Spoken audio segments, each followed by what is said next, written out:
Meus queridos irmãos, muito boa noite. A paz do Senhor Jesus Cristo seja com todos vós. Mais uma vez nós estamos aqui no nosso lar para transmitirmos mais uma live falando a respeito da palavra de Deus. E nessa noite nós queremos falar de um assunto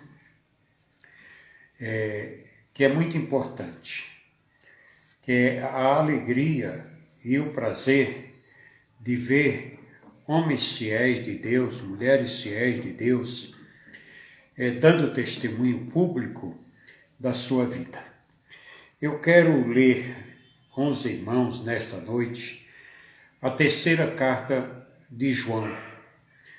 E João dirige esta carta a um dos seus filhos na fé, já veterano, já pessoa de idade, mas João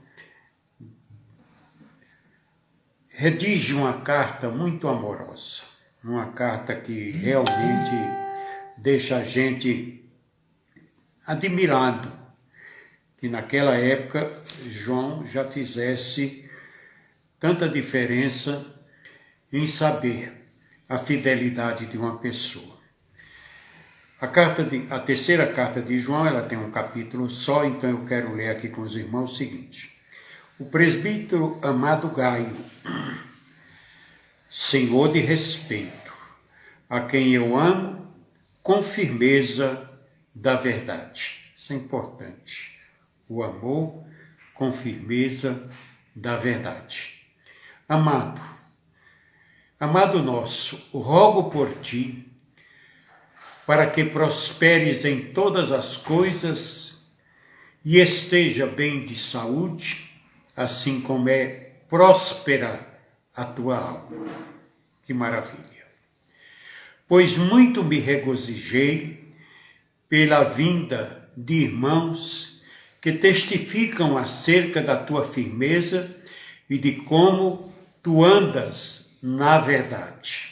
Olhe. Verso 4.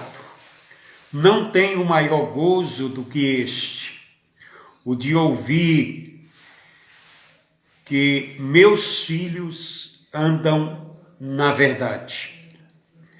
Verso 5. Amado nosso, procede fielmente no que fazes pelos irmãos, especialmente para com os estrangeiros. Verso 6, os quais diante de toda a congregação da igreja têm dado testemunho do amor divino que está em ti. Porque se fizeres o bem, ao prover-lhe condução para que cheguem ao seu destino, porque eles saíram por amor ao seu nome, sem tomar nada dos gentios. Verso 8. Por isso devemos receber a tais pessoas, para que sejamos colaboradores da verdade. Tenho escrito à congregação, mas Diótrefes, que gosta ardentemente de exercer a primazia entre eles, não nos recebe. Verso 10. Por esta causa, se eu for ter convosco, hei de recordar-lhes as suas ações, quando nos tratou com palavras maliciosas, não estando satisfeito com isto, não recebe os irmãos e proíbe-os os que querem recebê-lo, até os expulsa da congregação. Verso 11. Amado nosso, não imite-os o que é do mal, senão o que é do bem. Aquele que faz o bem é de Deus, mas quem faz o mal não tem visto a Deus. Verso 12. Quanto a Demétrios, há bom testemunho de todos, tanto da parte da congregação, quanto da parte da própria verdade. E também nós damos testemunho, e vós bem sabeis que nosso testemunho é verdadeiro. Verso 13. Eu tinha muito que te escrever, mas não quero fazê-lo com tinta e pena. Verso 14. Pois espero ver-te logo, e falaremos face a face. A paz seja contigo. Os amigos te saudam. Saudam os amigos, a cada um por seu nome. Louvado seja Deus, bendito seja o nome de nosso Senhor e Salvador Jesus Cristo. É uma carta escrita a obreiros amados verdadeiramente como Gaio. Este Gaio é o quarto Gaio na história do Novo Testamento. E ele merece uma carta nesse nível. Mais uma vez, o apóstolo João é usado por Deus para provar que os ministros que edificam, preste bem, os ministros que edificam a igreja como líder do corpo de Cristo em suas respectivas vocações, ou seja, os apóstolos, os profetas, os evangelistas, os pastores, os mestres, são presbíteros. E na outro lugar, Paulo os trata como ministro de natureza semelhante aos obreiros, em Éfesos, capítulo 4, verso 11, como presbítero, na qualidade de líder do povo, como os anciões do povo eram chamados no Antigo Testamento. O mesmo que presbítero no Novo Testamento. Então é uma questão de nomenclatura utilizada, né? Os períodos de fundação da igreja são tão importantes, ou seja, é muito importante haver consideração por aqueles que iniciaram, por aqueles que deram continuidade, como no período que exigia o estabelecimento de supervisores, de presbítero, o papel de fiscalizadores, presbítero observadores, que eram aqueles que afugentavam as aves de rapina, ou seja, os maus obreiros, aqueles que não eram da verdade, que se assentam em grandes árvores de mostarda, que é o tipo do reino físico, tá? O ministro como Tito, que foi deixado em Creta para colocar em ordem o que estava deficiente, porque o mau obreiro, ele é um desordeiro, ele não coloca nada em ordem. Quando você passa por uma igreja onde esteve um mau obreiro, você percebe ao entrar que aquela casa era uma casa mal dirigida. Estabelecer presbítero em cada cidade foi essa a tarefa de Tito, onde a igreja existisse, esse a quem chamamos, né, dos 5 ministérios que estão lá em Éfeso, e a Bíblia chama de bispo, presbítero, isto é, os ministros são presbíteros, presbítero não é um meio termo entre o diácono e o pastor, presbítero é um ministério que são homens santos, fiéis, ministros que podem diferenciar-se pela função, sua vocação administrativa, que ainda temos nos dias de hoje, e outras virtudes exigidas no Novo Testamento, pois é necessário que o bispo seja, primeiro, administrador, dispenseiro da casa de Deus. Segundo, não soberbo. Terceiro, nem iracundo. Quarto, nem dado ao excesso de vinho. Quinto, nem espancador. Sexto, nem amigo de sórdidas ganâncias, isso é aquela que só visa o bem material. O bispo deve ser um homem carismático, ao inverso do soberbo.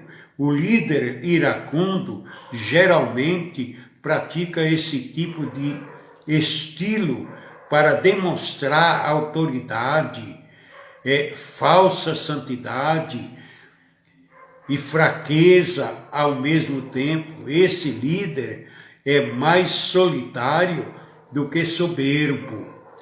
Sétimo, o vinho não significa somente o líquido derivado do fruto da vide, mas os prazeres deste mundo, a chocarrice, os deleites desenfreado, e é o resultado óbvio da soberba.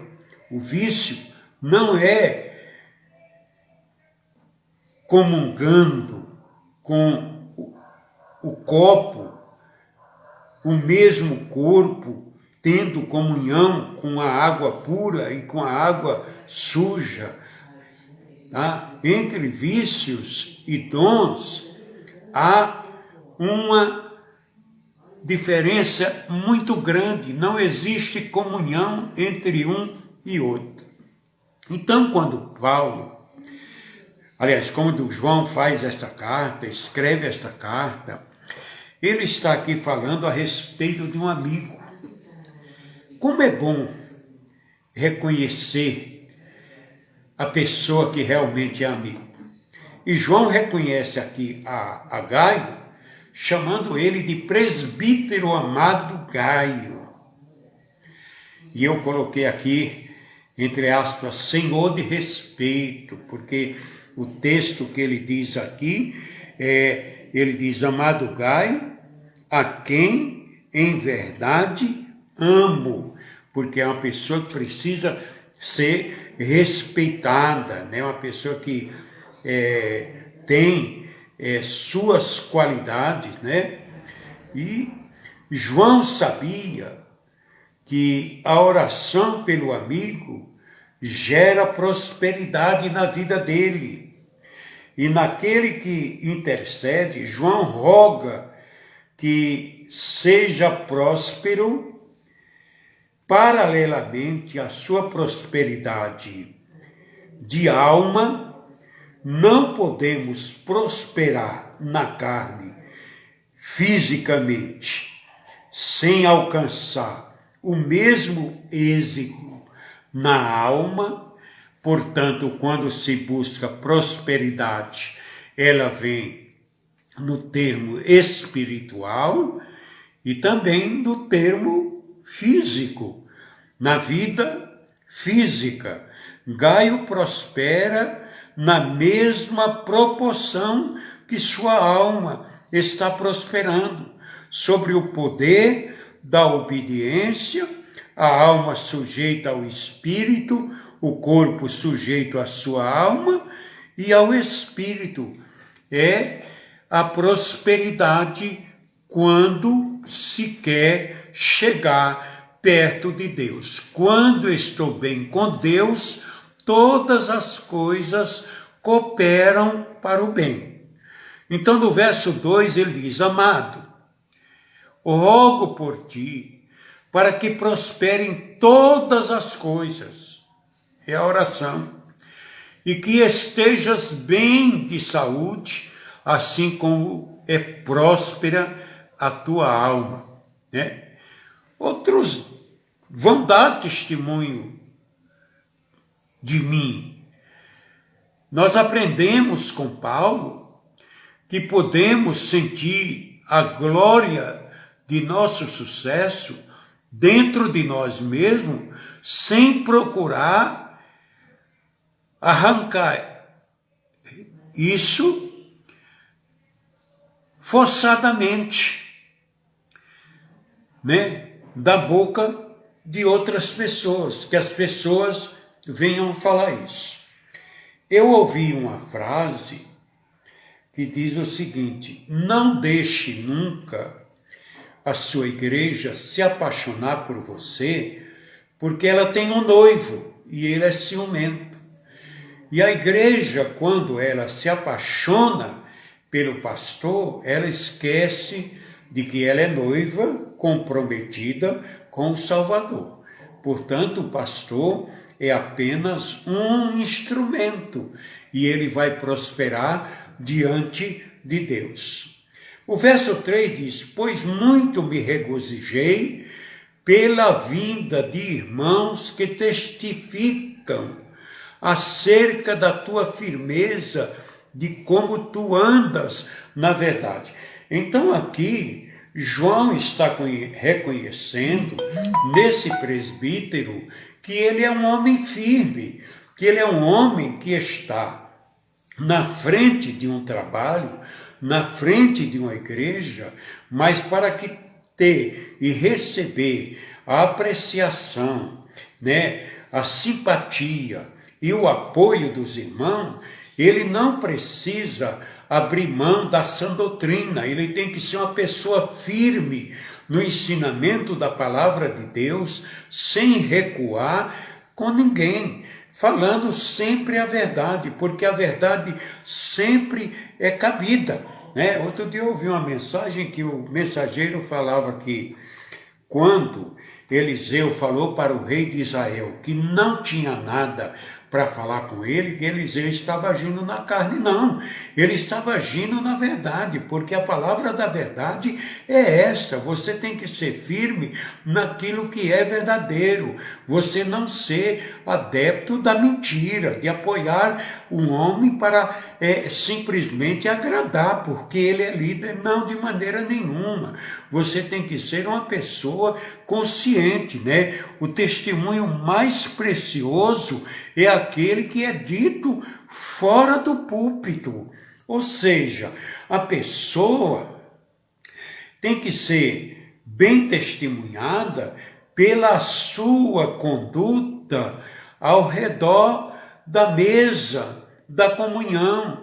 João ouviu isso a respeito de Gai, e ele poderia dizer: fico feliz porque estás próspero, mas ele está dizendo: estou feliz porque és meu filho, porque foi João que ganhou ele para Cristo, e que andas na verdade. Então isso é um prazer muito grande, porque quando se aprende de homens que falam a verdade, o maior prazer é falar a verdade.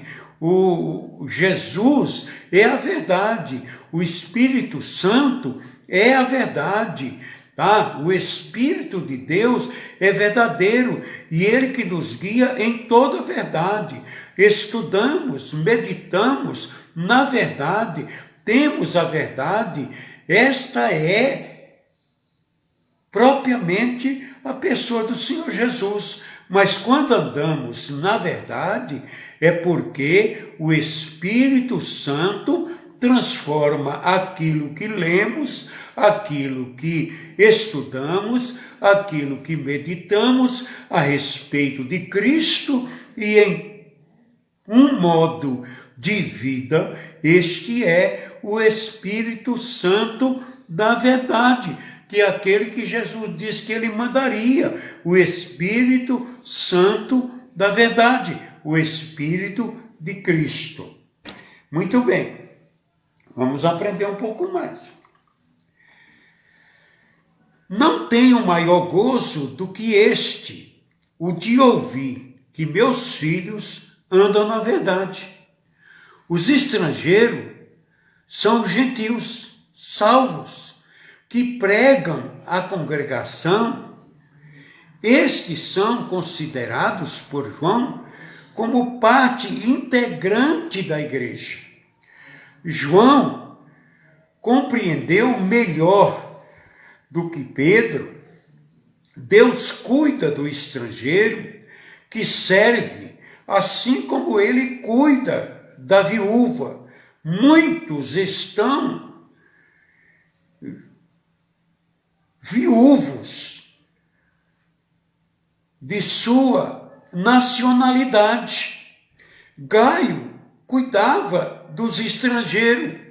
Este é um grande ministério, cuidar do estrangeiro, cuidar daquele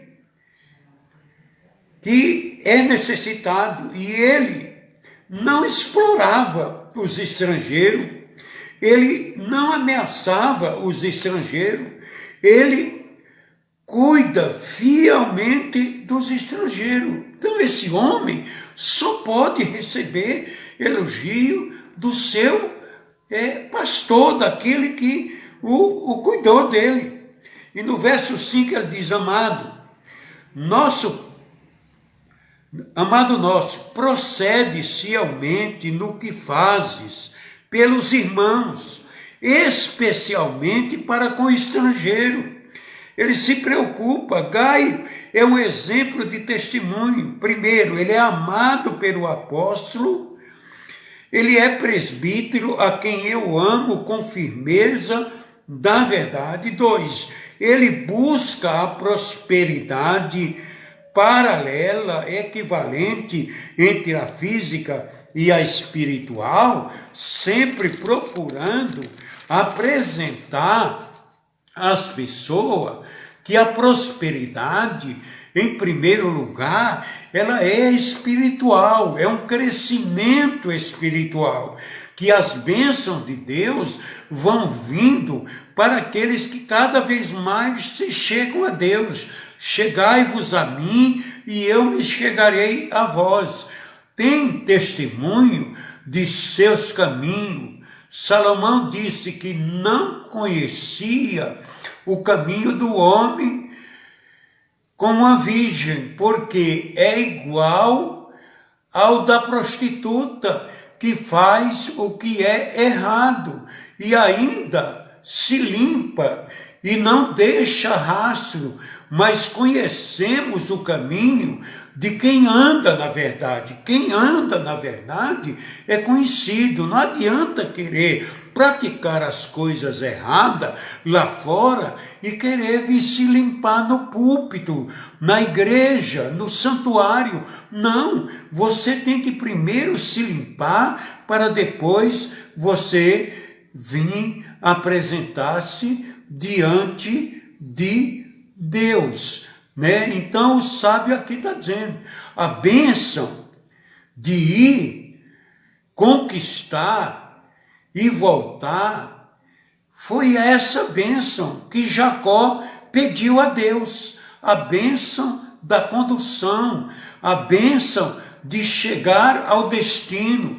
Gai era o anjo de Deus que ajudava os irmãos a chegarem ao seu destino. E o obreiro de verdade é aquele que se esforça para levar as suas ovelhas à presença de Deus, para que elas possam tomar o caminho do céu e irem e apresentarem-se diante de Deus. No verso 6 ele diz, os quais diante de toda a congregação da igreja tem dado testemunho de amor divino que está em ti.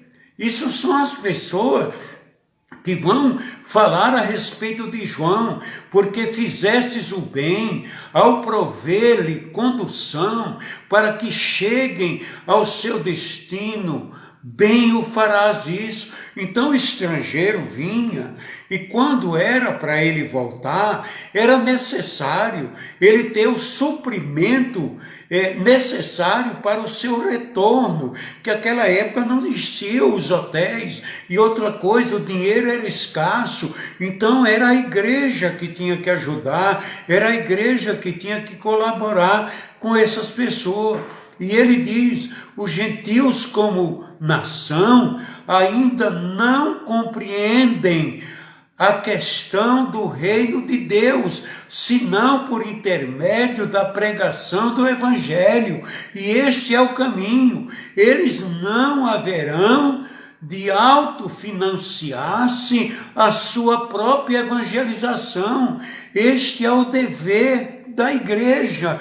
Então aquelas pessoas vinham à igreja, recebiam a palavra, recebiam ajuda, eram ensinados, e ao voltarem para as suas comunidades, eles iam evangelizar, mas apoiado pela igreja, apoiado pelos irmãos. Então é por isso que ele está aqui, sendo bastante cortês com Gaio.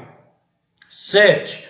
Porque eles saíram por amor ao seu nome, sem tornar nada dos gentios. Eles não tomaram nada de ninguém, não pediram nada para ninguém. Eles vieram. Quem são esses? Que ele fala, esses são os evangelistas itinerantes, que já existem naquele tempo, que já existiam naquele tempo. Eles precisam ser considerados. São muitos os falsos que aparecem, que não cuidam da sua própria família, não tem a quem submeter-se, nem a quem oferecer suas ofertas, porque não tem altar. Os falsos não se congregam. João está se referindo a verdadeiros evangelistas. Eles têm sinais de Deus na sua vida. Tem muita gente pregando o evangelho por conta própria.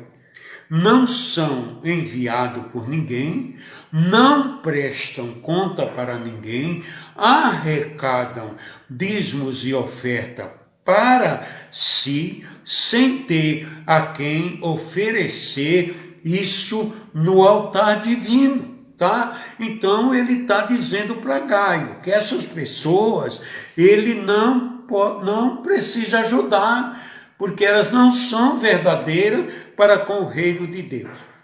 Verso 8.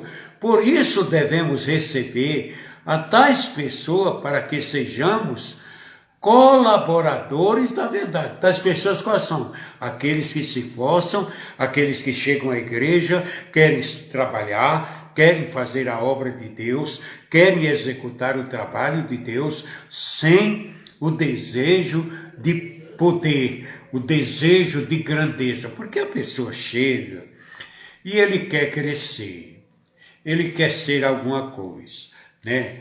Uma ocasião eu ouvi de um rapaz que estava saindo da igreja, estava indo com outra para outro lugar, e eu disse para ele o porquê. Ele disse, não, é que eu preciso subir um degrau a mais, aqui eu sou diácono, lá eu vou ser presbítero. Não existe esse degrau. O ministério do diácono é o ministério de servir. E todo servo é um servidor. O presbítero é um servidor com maior responsabilidade do que o diácono. Porque o diácono serve às mesas. O presbítero serve a direção do caminho.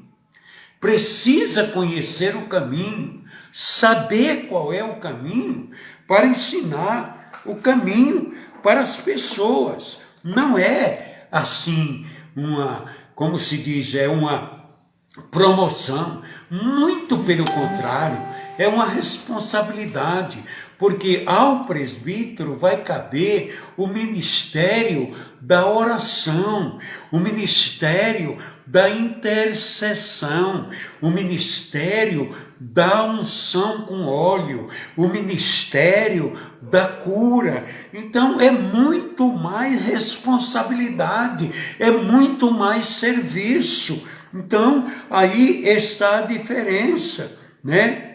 Então ele vai dando alguns conselhos. Ele diz o seguinte: tenho escrito, ele diz, eu tenho mandado cartas a congregação. Mas Diótrefes é aquele cidadão que quer ser dono da igreja. Nada acontece se ele não der a palavra final.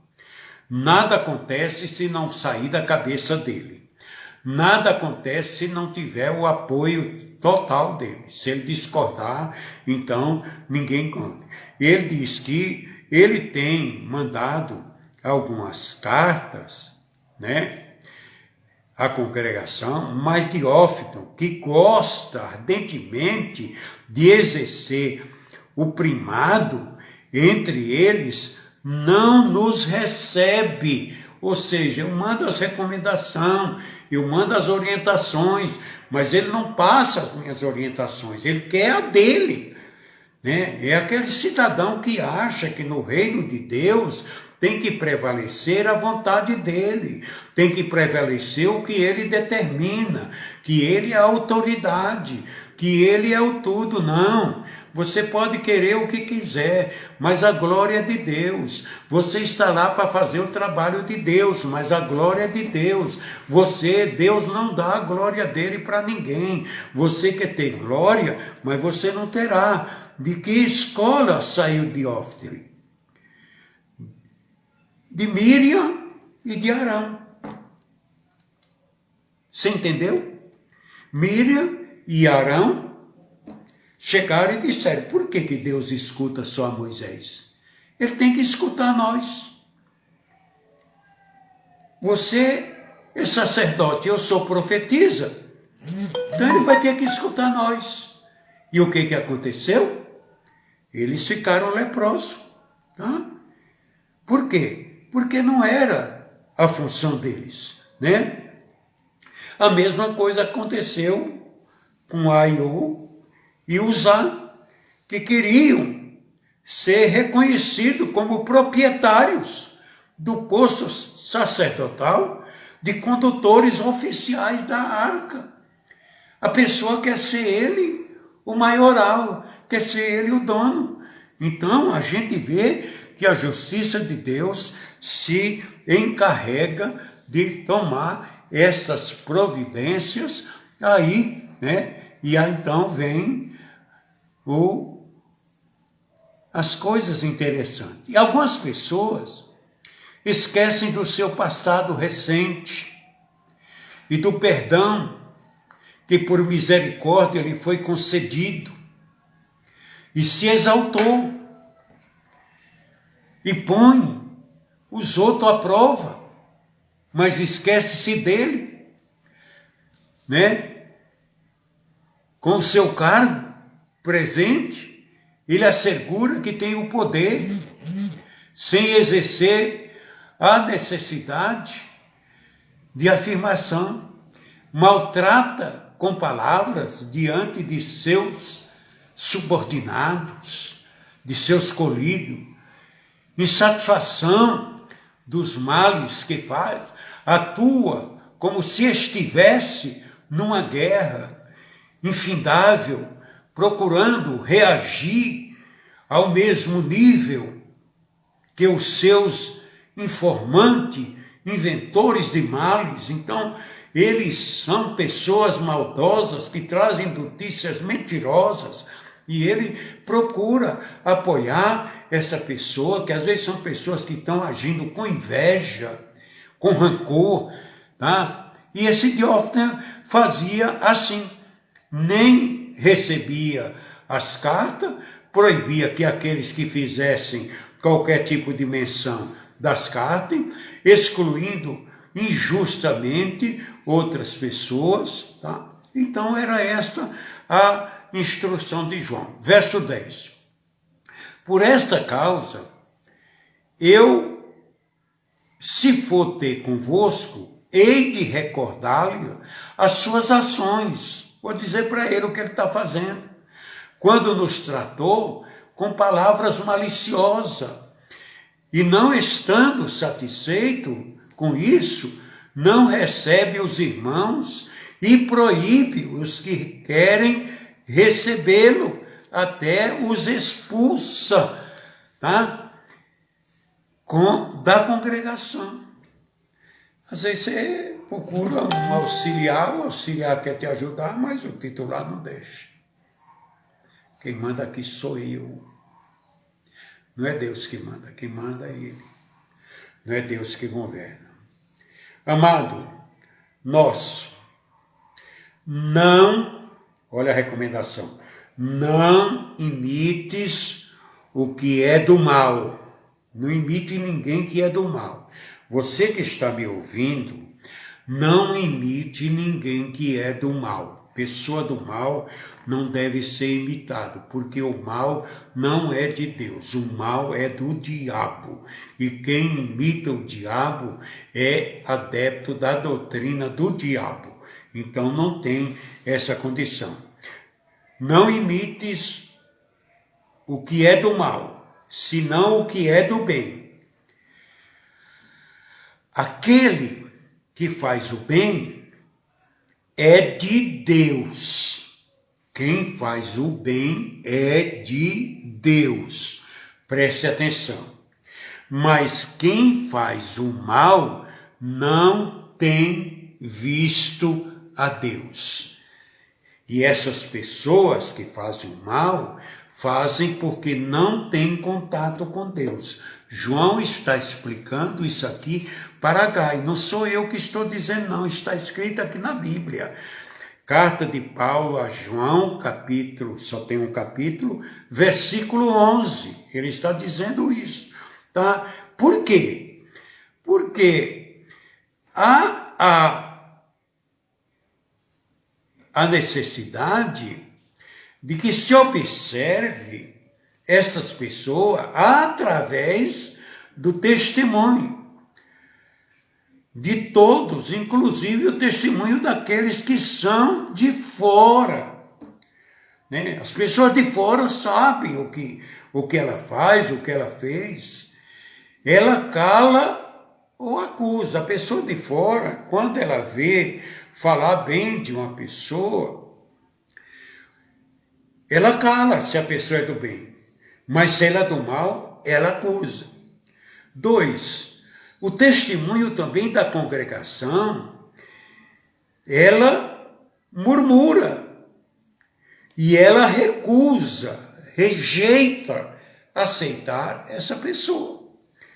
Porque ao murmurar, murmura pelaquilo que ele é. Quer ser o que realmente não é. 3, da verdade da doutrina, do mandamento, ela não tem, porque ela não ensina. 4, o pastoral é visível, justificável e escrito, e o pastoral é íntimo. Ninguém conhece mais uma ovelha do que seu pastor. Como Demétrio deveria sofrer sobre o comando de Diófito, ou seja, Demétrio era um auxiliar, mas não agia como esse homem mau. Tá? Por quê? Porque Diófito, a história se repete geralmente em toda a congregação. Há um Demétrio, mas também há um Diófito. Os Demétrios sabem esperar, principalmente quando Demétrios são amigos de Gaio e amigos de João. Eu pergunto a você está sendo amigo de quem? De Demétrio, de Gaio e de João ou de Diófitres? Cai fora do Diófito. Ele é mau. Verso 12. Quanto a Demétrio, há bom testemunho de todos, tanto da parte da congregação, quanto da parte da própria verdade, daqueles que estão fora.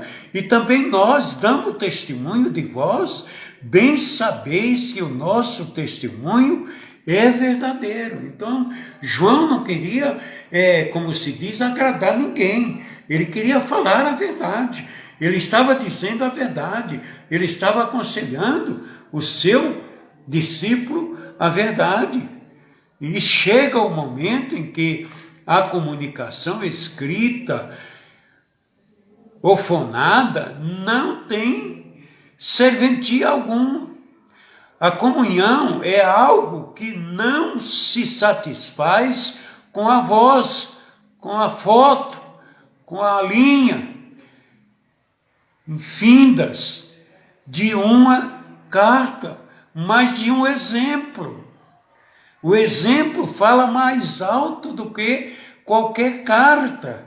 Então, uma pessoa, para ser bem aceita, ela precisa ter um bom testemunho. Vamos aqui para os 2 últimos versículos. Versículo 14. Pois espero ver-te logo, e falaremos face a face. Como eu gosto dessa frase. A frase do face a face. Olho no olho. Tá? Ver e dizer a verdade frente a frente.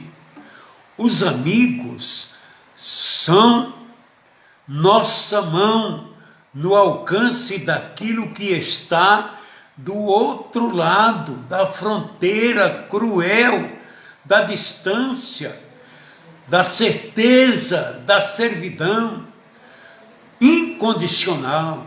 São nossos olhos no invisível, são nossos pés onipresentes, são nossos ouvidos nas reuniões não comparecidas, são nossos sentimentos em forma de sentimento ou em forma de estar ali presente, compartilhadas, são nossas vozes de defesa, são nossa opinião decimada, né? Ali presente, mesmo quando estamos ausentes, os amigos são os chips transmissor de almas, de vida, de poesia, de descontentamento. Os amigos são os trabalhadores gratuitos, os escravos eternos de nosso amor recíproco, que pagam, além de suas dívidas de gratidão, ainda reinvestem novos valores e, por acaso necessitarem de alguma coisa, sabem que do outro lado tem um amigo que tem o hábito de olhar olho no olho e ter as coisas presentemente, tá? Então é isso que é importante, né? Quando a gente tem o anelo de ver uma pessoa, né? Não acreditar nesses mentirosos que estão por aí. E João, fim da carta, dizendo assim: a paz seja contigo. Os amigos te saudam. Os amigos. Os amigos são sempre aqueles que têm uma boa saudação. Os amigos são sempre aqueles que têm uma boa acolhida. Os amigos são sempre aqueles que não aceitam nas mentiras. Os amigos são sempre aqueles que têm os ouvidos apurados. Os amigos são sempre aqueles que costumam acreditar em pessoas que falam a verdade. Os amigos são aqueles que conhecem e têm o discernimento da pessoa que mente, né? Porque quem mente é do diabo. E o diabo não pode se esconder daquele que tem o Espírito de Deus. Então ele diz: os amigos te saudam. Saudam os amigos, a cada um pelo seu nome. Eu, muitas vezes, disse lá na igreja que dirigi por muitos anos, que eu não tenho muitos amigos. Porque os amigos são coisas aqui, como João diz, são aquelas pessoas que se olha olho no olho e vê que ele fala a verdade. Amigo é aquele que não aceita pleita contra o inocente. Este é o amigo. Amigo é aquele que defende o amigo quando ele está ausente numa reunião, porque a acusação vem de quem não tem coragem nem acesso livre para olhar olho no olho e dizer: este é meu amigo. Esta é a palavra que eu tive, que Deus me deu quando lia esta carta de João. Eu fico aqui olhando para os versículos, porque a inspiração me vem ao eu olhar para eles, tá? Porque a Bíblia, a palavra de Deus é isso. Nós precisamos entender que aqui o que está escrito é a palavra de Jesus. Jesus é a palavra. E quando nós abrimos aqui, é como se Jesus estivesse falando conosco. E é Ele que vai nos dar a interpretação. Deus te abençoe. Tenha um bom final de noite. Tenha um bom final de semana. Na terça-feira, querendo Deus, estaremos novamente aqui para falarmos a respeito desta maravilhosa palavra. Deus te abençoe. Se você gostou, compartilhe essa palavra. Compartilhe com seus irmãos, compartilhe com suas ovelhas, com seus amigos. E possa utilizar-se dessa carta de João para dizer que para os amigos você deseja que eles sejam prósperos, como próspera é a sua alma no aprendizado da palavra de Deus. Oremos. Amado Deus, soberano e bom Pai, no nome de Jesus Cristo, teu Filho, eu quero te dar graça, meu Senhor, por esta noite, que a tua palavra falou comigo, que a tua palavra falou ao meu coração e que eu tive a oportunidade de transmitir, Senhor, aos meus irmãos que estão me ouvindo, aqueles que me ouvirão através do Facebook, através do YouTube. Ó Senhor, eu te peço a tua bênção e a tua graça sobre a vida de cada um dos meus amigos pastores, que são homens de Deus, são homens sinceros, são homens dignos, são homens que estão aí sofrendo para conduzir a igreja no ensinamento da tua palavra.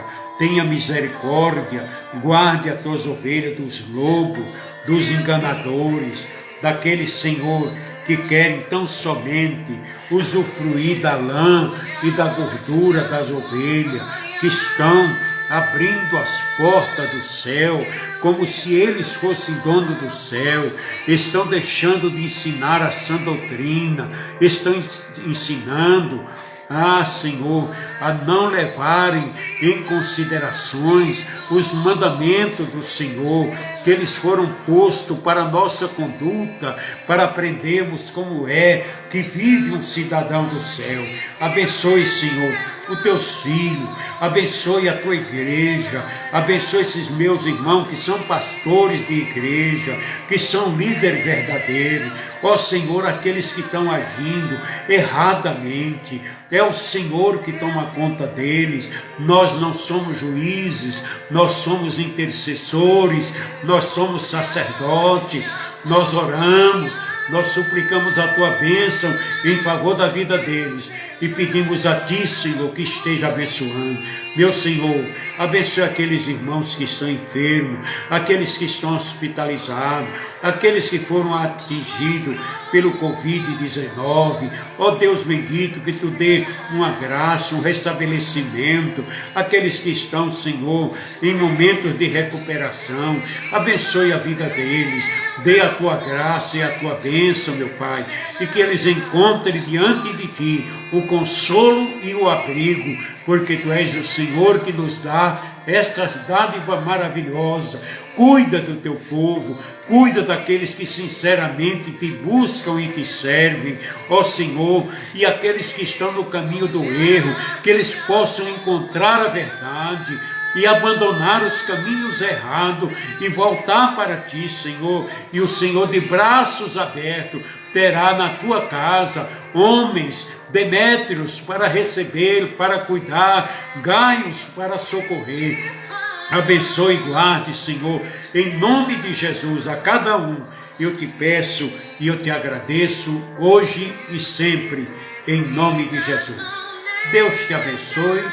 Até a próxima semana, querendo Deus, nós estaremos aqui.